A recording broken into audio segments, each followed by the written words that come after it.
Hello guys, this is Neha और आज के वीडियो लेक्चर में हम करेंगे द्विघात समीकरण। द्विघात समीकरण का हमने प्रश्नावली मतलब exercise 4.1 I guess, just a minute, yes exercise प्रश्नावली 4.1 का क्वेश्चन नंबर 1 हम कर चुके हैं। क्वेश्चन नंबर 2 का फर्स्ट पार्ट, सेकेंड पार्ट और आज हम करेंगे थर्ड पार्ट, मीन्स तीसरा पार्ट हम करने जा रहे हैं।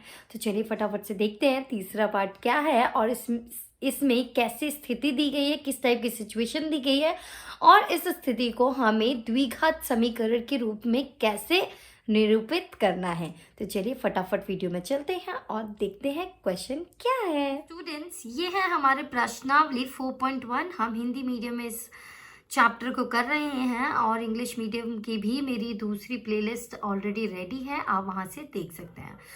हिंदी में हम कर चुके हैं प्रश्न 1, प्रश्न 2 में हमने पहला और दूसरा पार्ट कर लिया था। आज हम थर्ड पार्ट मतलब तीसरा पार्ट करने जा रहे हैं और तीसरा प्रश्न ये है, रोहन की माँ उससे 26 वर्ष बड़ी है, उनकी आयु वर्षों में का गुणनफल अब से 3 वर्ष पश्चात 360 हो जाएगी। हमें रोहन की वर्तमान आयु ज्ञात करनी है। ओके, आई होप आपको क्वेश्चन समझ में आ गया है और हम इसकी एक्सप्लेनेशन देखेंगे। तो फटाफट से वीडियो में चलते हैं और देखते हैं। एक चीज थी जो मैं बोलना भूल गई, which is very very important for any YouTuber. किसी भी यूट्यूबर के लिए बहुत ही इंपॉर्टेंट है, just to subscribe, to like and to comment. Comment करना बिल्कुल मत भूलिए कि वीडियो कैसी लगी, क्या क्वेश्चन है आप लोगों को और क्या जानना है और कौन सा क्वेश्चन आप लोग समझना चाहते हैं। तो कमेंट सेक्शन में कमेंट करके ज़रूर बताइए और वीडियो अच्छी लगी तो लाइक करिए, सब्सक्राइब करिए एंड शेयर करिए चैनल। अपने जितने भी फ्रेंड्स हैं जिसको भी आप शेयर करना चाहते हैं आप कर सकते हैं। ओके, क्योंकि जितना चैनल ग्रो करेगा उतना मुझे भी इसका बेनिफिट मिलेगा। Okay, to be very frank and to be very honest कि मिलता है बेनिफिट। ओके, देखिए गाइस, इस क्वेश्चन में हमें कहा है रोहन की माँ उससे 26 वर्ष बड़ी है। रोहन की माँ कितनी बड़ी है? उससे 26 वर्ष बड़ी है। उनकी आयु का गुणनफल अब से 3 वर्ष पश्चात 360 हो जाएगा। हमें रोहन की वर्तमान आयु ज्ञात करनी है। तो देखिएगा स्टूडेंट्स, हमें इसमें 3 चीज़ें दी हुई हैं। एक तो रोहन की माँ उससे 26 वर्ष बड़ी है। अगर हमें रोहन की एज, रोहन की उम्र पता चल जाएगी तो हम क्या करेंगे, रोहन की उम्र में 26 जोड़ देंगे तो हमें रोहन की माँ की एज पता चल जाती। लेकिन हमें रोहन की उम्र अभी हमें नहीं पता है, रोहन की आयु हमें पता ही नहीं है। ठीक है, दूसरी चीज इसमें हमें कहा है उनकी आयु का गुणनफल, मतलब उन दोनों की आयु को अगर हम गुणा करें, उनका गुणनफल जो है वो कितना है? 360। लेकिन वो गुणनफल कब है? 3 वर्ष के बाद, 3 वर्ष पश्चात। ओके, तो सबसे पहले हमें कहा है रोहन की माँ उससे 26 वर्ष बड़ी है, तो हम पहले रोहन की ही आयु मान लेंगे। क्या मान लेंगे? x। अगर हमने रोहन की आयु मान ली x, वर्तमान आयु, ठीक है, मतलब अभी जो उसकी उम्र है, अभी जो उसकी एज है, मतलब वर्तमान मतलब अभी जो चीज चल रही है। ठीक है, रोहन के हम अभी की एज मतलब वर्तमान आयु मान लेंगे जो कि x हो जाएगी।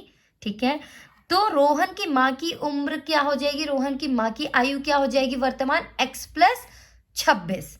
ठीक है, x प्लस 26 हो जाएगी, वो हम यहाँ पे नोट कर लेते हैं। माना रोहन की वर्तमान आयु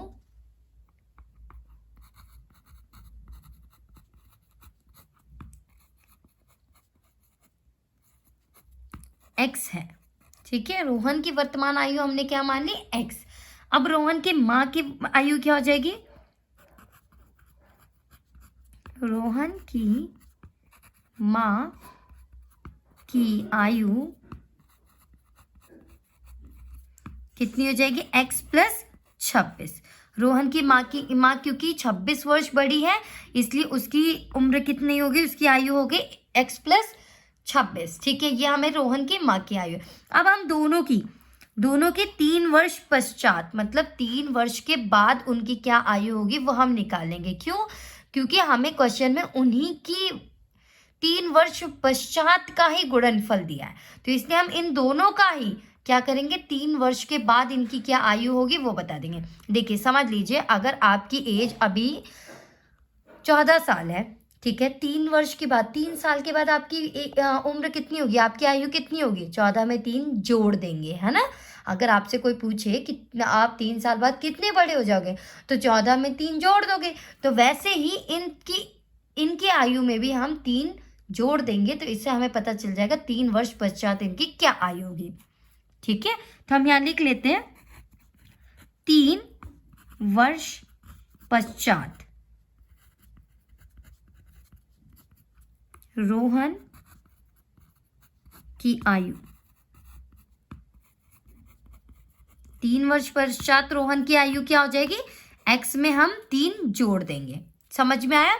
अब ऐसे ही हम निकालेंगे 3 वर्ष पश्चात माँ की आयु। मैं पूरा नहीं लिख रही रोहन की माँ, मैंने इतना ही लिख दिया, माँ की आयु। माँ की आयु कितनी हो जाएगी, अभी माँ की आयु की है x + 26, 3 वर्ष पश्चात मतलब 3 वर्ष बाद क्या उतना हो जाएगा, 3 जुड़ जाएगा, तो ये हो जाएगा x + 29, 29, x + 29। तो ये समझ में आया आपको। अब हमें क्वेश्चन में क्या कहा है, फिर से देखते हैं। उनकी आयु का गुणनफल अब से 3 वर्ष पश्चात 360।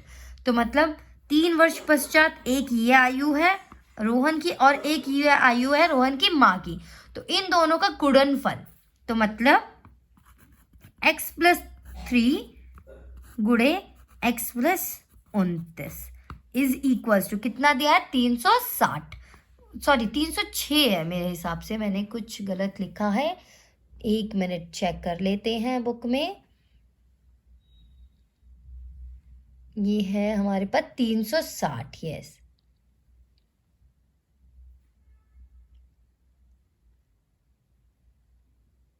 तो यहाँ पे हम कर देंगे 360। ठीक है, अब इन दोनों का हम करेंगे गुणा, इन दोनों को मल्टीप्लाई। इसे कैसे गुणनफल निकालें, इसको इससे गुणा करेंगे और इसी को इससे भी करेंगे। ठीक है, फिर उसके बाद ये इसका काम खत्म। अब 3 को सेम ऐसे इससे भी गुणा करेंगे और इससे भी। जब x को x से मल्टीप्लाई करेंगे तो ये हो जाएगा x²। मैंने आपको हर वीडियो में बताया है, जब x और x जुड़ते हैं तो ये 2x होते हैं, और जब x और x गुणा मतलब मल्टीप्लाई होते हैं तो ये होता है x²। ठीक है, तो x को x से गुणा किया तो क्या हो गया, x², और x को जब 29 से किया तो +29x। ठीक है, अब ऐसे इससे करेंगे, 3 को x से करेंगे तो 3x प्लस 3 को 29 से करेंगे तो ये कितना हो जाएगा, 87। एक बार मल्टीप्लाई करके चेक कर लेते हैं, 3 9 जो 27, 2 कैरी, 3 2 6 7 8, 87। यहाँ हो गया 360। अब देखिए ये 360 भी हम यहाँ ले आएंगे, x² यहाँ पे और है नहीं, एक है, तो x²। x वाले कितने हैं, एक ये है और एक ये है। 29 में जब 3 जुड़ जाएगा तो कितना बन जाएगा, ये 29 में 3 जोड़ना है तो ये कितना बन जाएगा, 32। तो 32x हो जाएगा प्लस 87 है, और मैंने क्या कहा, इसको इधर ले आएंगे तो 360 यहाँ पे है तो यहाँ आ जाएगा माइनस में। ठीक है, और यहाँ क्या बच जाएगा, 0। अब इन दोनों को सॉल्व कर देंगे, 32x ये हो जाएगा माइनस 360 में से 87, तो 10 में से 7 गया 3, 6, तो यहाँ पे यहाँ से हम कैरी ले चुके थे तो यहाँ पे 5, 15 में से 8, तो ये हो जाएगा 7, और यहाँ 273। ठीक है, ये हो गया 0। तो ये हमारी इक्वेशन बन गई, हमारी द्विघात समीकरण, हमारा द्विघात समीकरण में हमने इसको बना दिया। यही हमें क्वेश्चन में करना था। क्यों, क्योंकि हमें क्वेश्चन में कहा गया था प्रश्न 2 में कि प्रश्न 2 में कहा था निम्न स्थितियों को द्विघात समीकरणों के रूप में निरूपित कीजिए। मतलब जो भी कंडीशन, जो भी स्थितियां दी गई हैं उन्हें हमें द्विघात समीकरण के रूप में लिखना है, बस। तो ये हमने द्विघात समीकरण ये होता है और हमने इसके रूप में इसे निरूपित कर दिया है और हमारा काम यहाँ खत्म हो गया है। इस तरीके से क्वेश्चन सॉल्व होना था। अगर आपको इसकी उम्र निकालनी है, इसकी आयु निकालनी है, रोहन की आयु और रोहन की माँ की आयु। तो हम उसके लिए क्या करेंगे, गुणनफल विधि का यूज करेंगे, जो कि आपकी दूसरी एक्सरसाइज मतलब एक्सरसाइज 6.3 में दिया गया है। ठीक है, वो गुणनफल विधि का हम यूज करके उसका इस्तेमाल करके हम इस क्वेश्चन को करेंगे। ओके, चलिए bye bye, take care, thank you so much for watching my videos. अगर आपको वीडियो अच्छी लगी है तो लाइक करिए, शेयर करिए और सब्सक्राइब करिए। कमेंट सेक्शन में कमेंट करके ज़रूर बताएं कि आपको वीडियो कैसी लगी। थोड़ी बहुत गलतियाँ होंगी तो उसके लिए माफ़ करिएगा। नेक्स्ट वीडियो में मिलते हैं नेक्स्ट क्वेश्चन के साथ, और सारी वीडियोस का लिंक आपको डिस्क्रिप्शन बॉक्स में मिल जाएगा। ठीक है।